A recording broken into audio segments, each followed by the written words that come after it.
Hello guys, ഇന്നത്തെ വീഡിയോയിലേക്ക് എല്ലാവർക്കും സ്വാഗതം. ഇന്ന് ഞാനൊരു റവ കൊണ്ടുള്ള ഉപ്പുമാവ് എങ്ങനെ ഉണ്ടാക്കാം എന്നാണ് കാണിക്കുന്നത്. എല്ലാവർക്കും അറിയുന്നതാണ്, അറിയാത്തവർക്ക് വേണ്ടിയിട്ടാണിത്.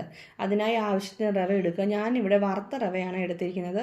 അത് കടയിൽ കിട്ടും, റോസ്റ്റഡ് റവ. അത് കിട്ടിയില്ലെങ്കിൽ റവ ഒന്ന് നന്നായിട്ട് ചട്ടി വെച്ച് വറുത്തെടുക്കുക. അതിനുശേഷം ആവശ്യത്തിന് സവാള ഞാനിവിടെ ചെറിയ ഒരെണ്ണമാണ് എടുത്തിരിക്കുന്നത്. കൂടുതൽ സവാള ഇട്ടാൽ സവാളയുടെ ഫ്ലേവർ ഉപ്പുമാവിൽ മുന്നിൽ നിൽക്കും.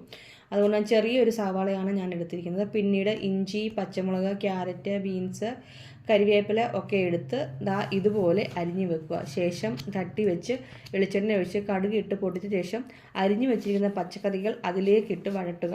ഉപ്പും കൂടി ചേർക്കുക. ഒരു നുള്ള് മഞ്ഞൾപ്പൊടിയും കൂടി ചേർക്കുക. അത് ഓപ്ഷണലാണ്. ഇഷ്ടമുള്ളവർക്ക് ആ ഒരു കളർ കിട്ടണമെന്ന് ആഗ്രഹമുള്ളവർക്ക് മഞ്ഞൾപ്പൊടി ഇടാവുന്നതാണ്. നന്നായി വഴറ്റിയ ശേഷം ആവശ്യത്തിന് വെള്ളം ഒഴിക്കുക. ഉപ്പ് നോക്കിയിട്ട് വേണമെങ്കിൽ ഇടുക, പിന്നീട് ഇടാൻ പറ്റുകയില്ല. അതുകൊണ്ട് ഉപ്പ് ഈ വെള്ളത്തിലിടുമ്പോൾ ഒരു ശകലം ഒരു ഇച്ചിരി മുന്നിൽ നിൽക്കണം. എങ്കിൽ മാത്രമേ റവ കൂടി ഇടുമ്പോൾ നന്നായി കറക്റ്റ് ഉപ്പ് കിട്ടത്തുള്ളൂ. വെള്ളം നന്നായി വെട്ടി തിളച്ചതിന് ശേഷം റവ ഇടുക. ആ സമയം തീ ഹൈ ഫ്ലെയിമിൽ ഇടുക.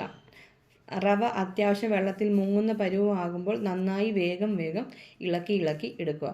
ആ സമയം നന്നായി ഇളക്കിയതിന് ശേഷം ആ സമയം ഹൈ ഫ്ലെയിമിൽ നിന്നും ലോ ഫ്ലെയിമിലേക്ക് മാറ്റുക. പിന്നീട് നന്നായി ഇളക്കി കട്ടയൊന്നും ആകാതെ ഇളക്കി എടുക്കുക.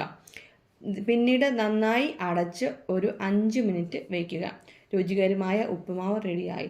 ഇതിലേക്ക് കുറച്ച് നെയ്യ്, ചിരകിയ തേങ്ങ ഇടുവാണെങ്കിൽ ഒന്നുകൂടെ നല്ല ടേസ്റ്റാണ്. അതൊക്കെ ഓപ്ഷനിലാണ്. വീണ്ടും അടുത്തൊരു വീഡിയോയുമായിട്ട് ഉടനെ വരാം.